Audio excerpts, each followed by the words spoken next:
Experiment চলেছে। দুর্ভাগ্যের বিষয় এটাই যে গত 50 বছর ধরে পশ্চিমবঙ্গে যে দুটো সরকার এসেছে সেই দুটো সরকার দলের সরকার।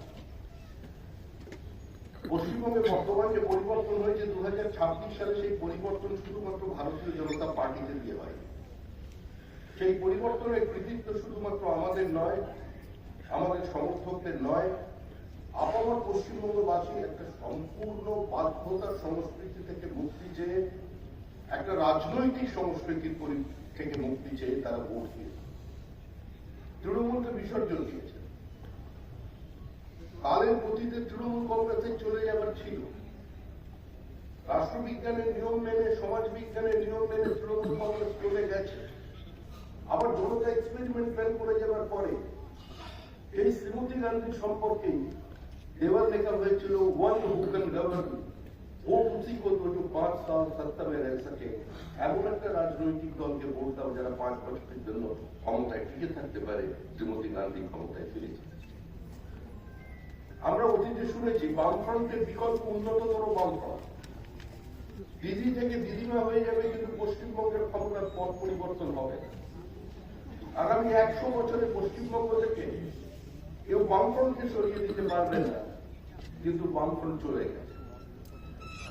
আমরা শুনেছিলাম একজন আমন্ত্রণ করছেন আবেগ জড়ানো উদ্যন্ত মাখানো কণ্ঠে যে 4 তারিখ দুপুর 12টার সময় অমিত শাহ যেন কলকাতায় থাকেন।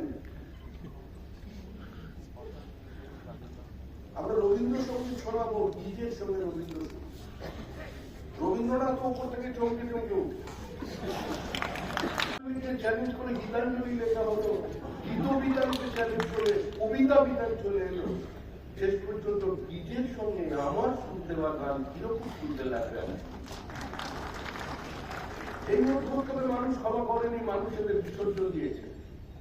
কিন্তু তার সঙ্গে সঙ্গে আমাদের একটা বড় দায়িত্ব দিয়েছে। আমাদের দায়িত্ব দিয়েছে মানুষেরই আবেগকে স্পর্শ করা। আমাদের দায়িত্ব দিয়েছে শুধু রঙের পরিবর্তন নয়, শুধু জামার পরিবর্তন নয়, জামার ভিতরের মানুষটার পরিবর্তন।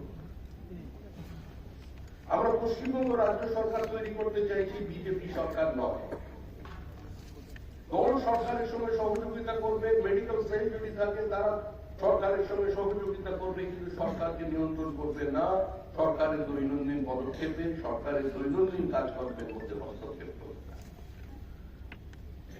গত 15 বছর যাবৎ এখানে যেভাবে বিভিন্ন সরকারি কলেজে পানিশমেন্ট ট্রান্সফার, পলিটিক্যাল ভেন্ডেটাকে এমন স্তরে পৌঁছে দিয়ে গেছে, একজন অভিজ্ঞ শল্য চিকিৎসক যার জন্য কলকাতায় বহু পেশেন্ট অন্তত আগামী 3 মাস একটা লাইন দিয়ে বসে আছেন, তাকে এমন জায়গায় পাঠিয়ে দেওয়া হলো সেখানে যার কোনো ফ্যাকাল্টি নেই, অস্ত্রোপচারের সুযোগই নেই। একজন প্রতিষ্ঠিত সার্জন গিয়ে ওপিডিতে বসে তার সময় অতিবাহিত করে আবার শনিবার রোববার বাড়ি চলে। এই পরিস্থিতি তৈরি করে দেওয়া হয়েছিল পশ্চিম